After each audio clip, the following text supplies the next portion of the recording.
Ladies and gentlemen, a conversation with Secretary Alex Acosta, hosted by Kay Coles James of the Heritage Foundation.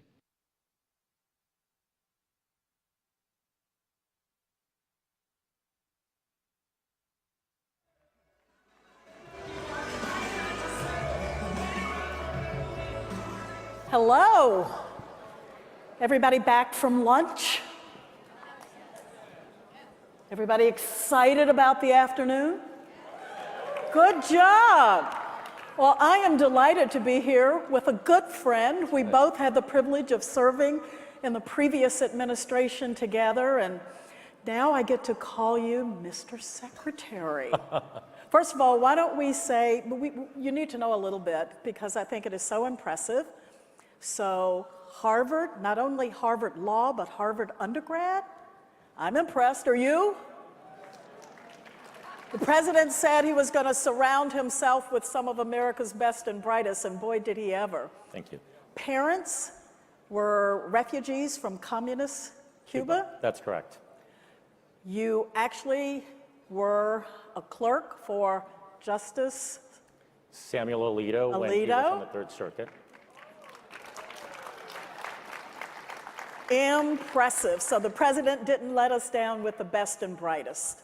Why don't we start with what does the Secretary of Labor do?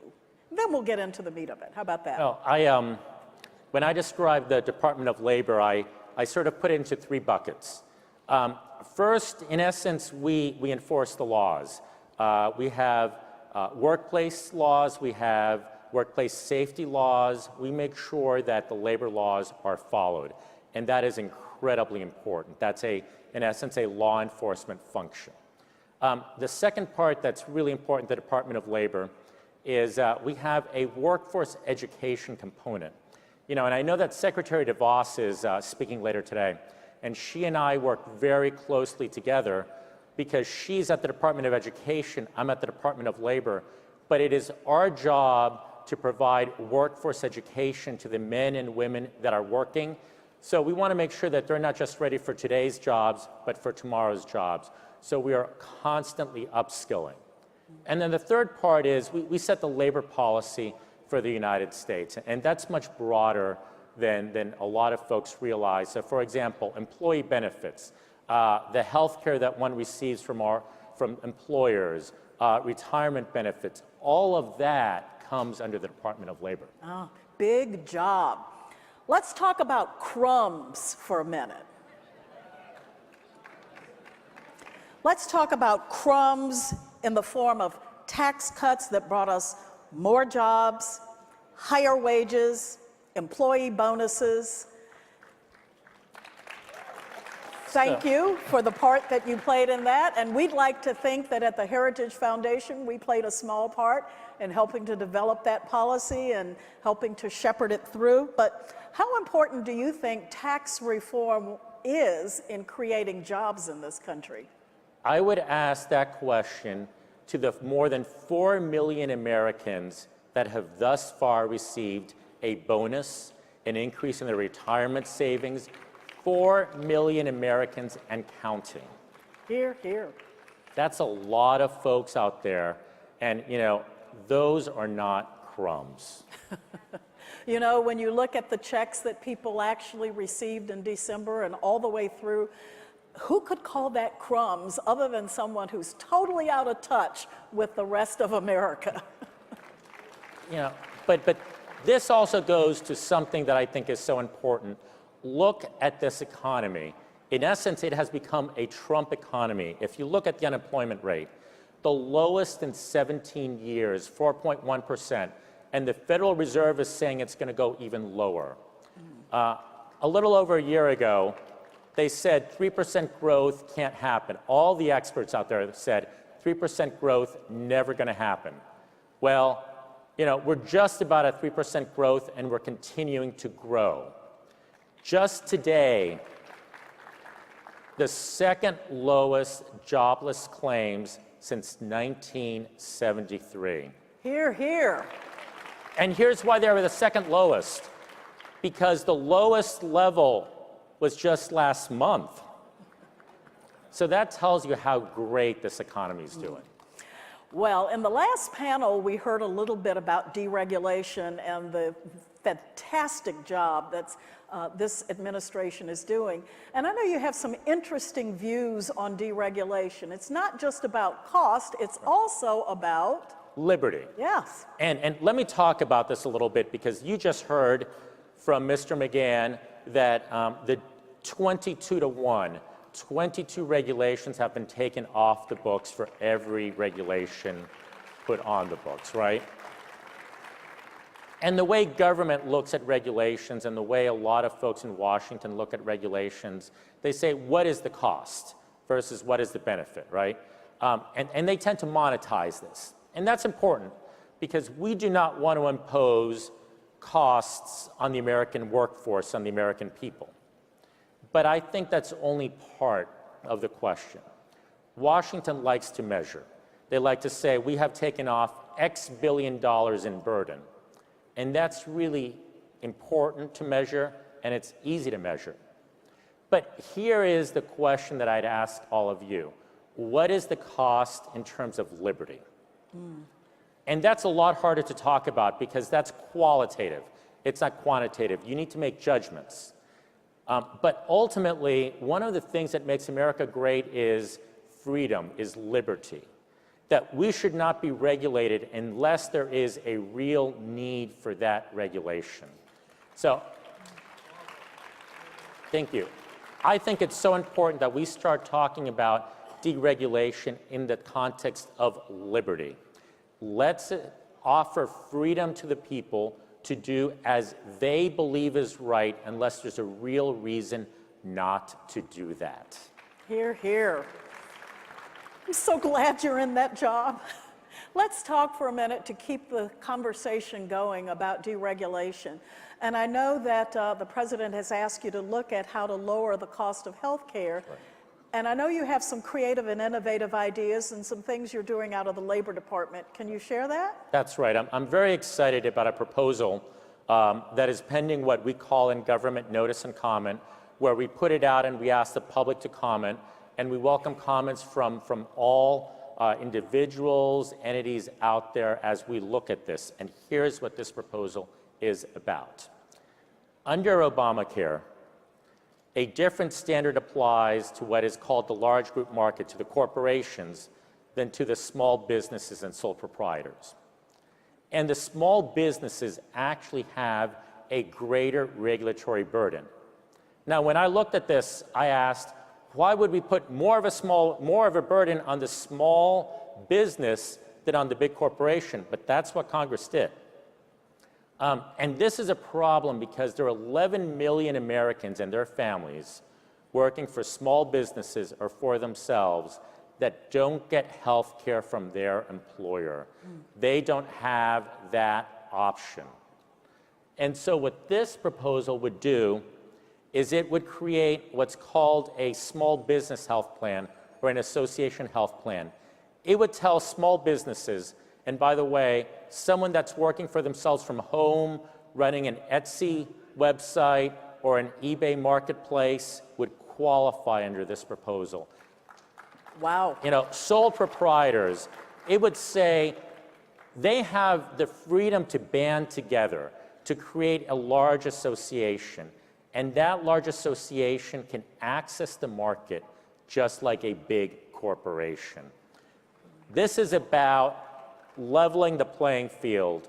Why should small businesses have greater regulation than the large corporation?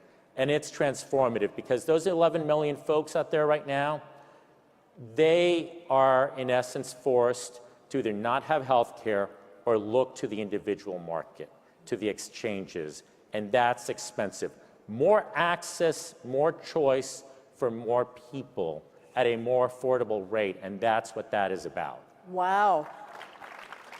As the mom of a small businesswoman, thank you, thank you, thank you. So one of the things that the president said was one of his top priorities was bringing jobs back to America.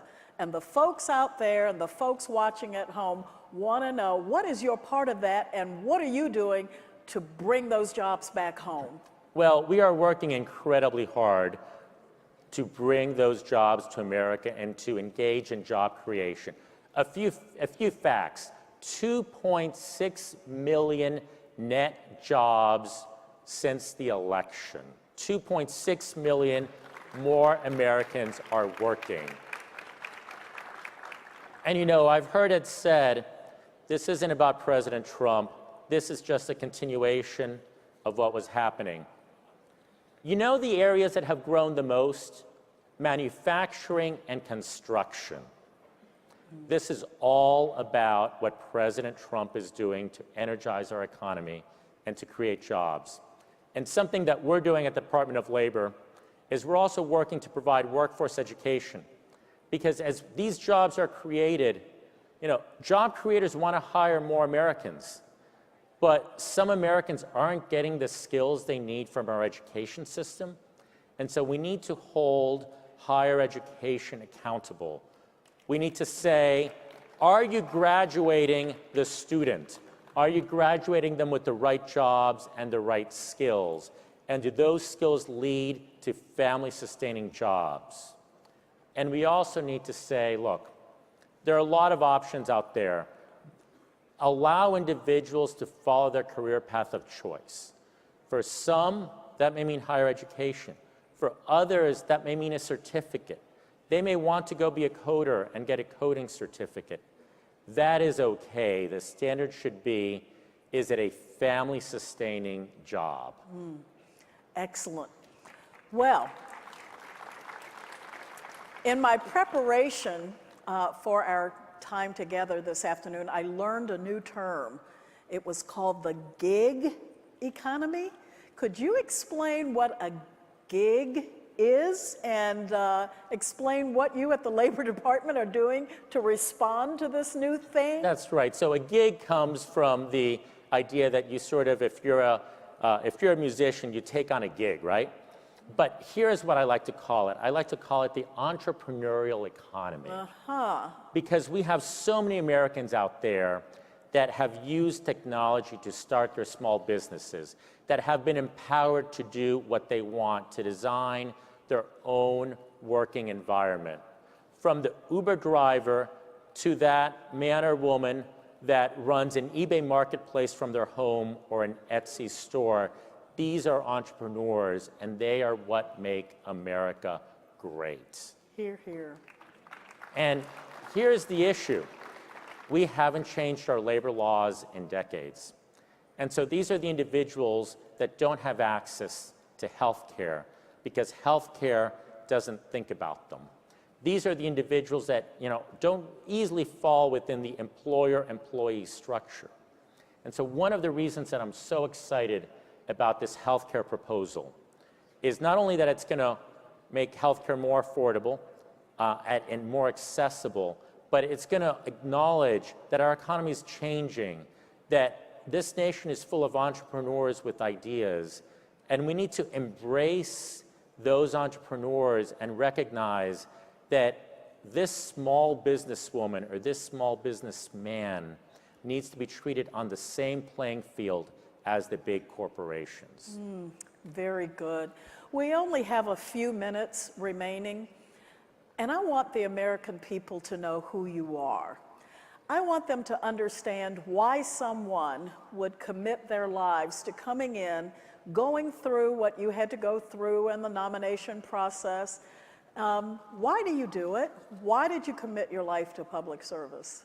Well, I've always had a deep commitment to public service. I had the privilege, we actually worked together in President George W. Bush's administration. I was at the Department of Justice, I was an assistant secretary and a U.S. attorney. And I found that fulfilling, and to be here as a member of President Trump's cabinet is an incredible honor for me. But more importantly, I feel really good about what I do. You know, this proposal to offer health care, private, non-government health care to 11 million Americans and their families changes lives. It gives them options. You know, those individuals that are thinking, do I start my own business? Do I leave my employer? and do what I've dreamed of, but maybe I can't because I can't get health care. Maybe now they can do it. And that makes me feel really good about what I do. But I want to go one step deeper. And I had a thought a few weeks ago. I was at the State of the Union, and I walked in, and I had the privilege of sitting in the second row. And it struck me, my parents came here as refugees, nothing on them. They met in high school. They married young. They went right to work. You know, college wasn't a possibility for them. And here I am in the second row in the House of Representatives as the President of the United States delivers the State of the Union. Wow. And this isn't about me, because this story is replicated thousands and thousands of times across America at different levels, because that's what makes this nation special. Merit, opportunity, freedom. And that's what makes this nation unique and great. And that's something that we need to protect. Hear, hear.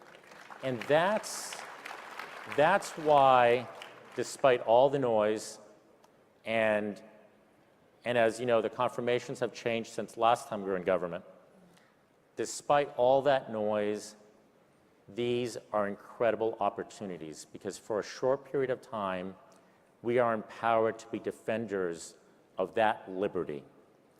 And that is something really, really special. Indeed it is. Secretary Acosta, on behalf of everyone here and everyone watching, we want to thank you for your service to this country that we love, and to think that the kid from the projects and the kid who is the son of refugees can make it to this stage. Do we love this country or what? Thank you. Thank you. Thank you very much. Thank you.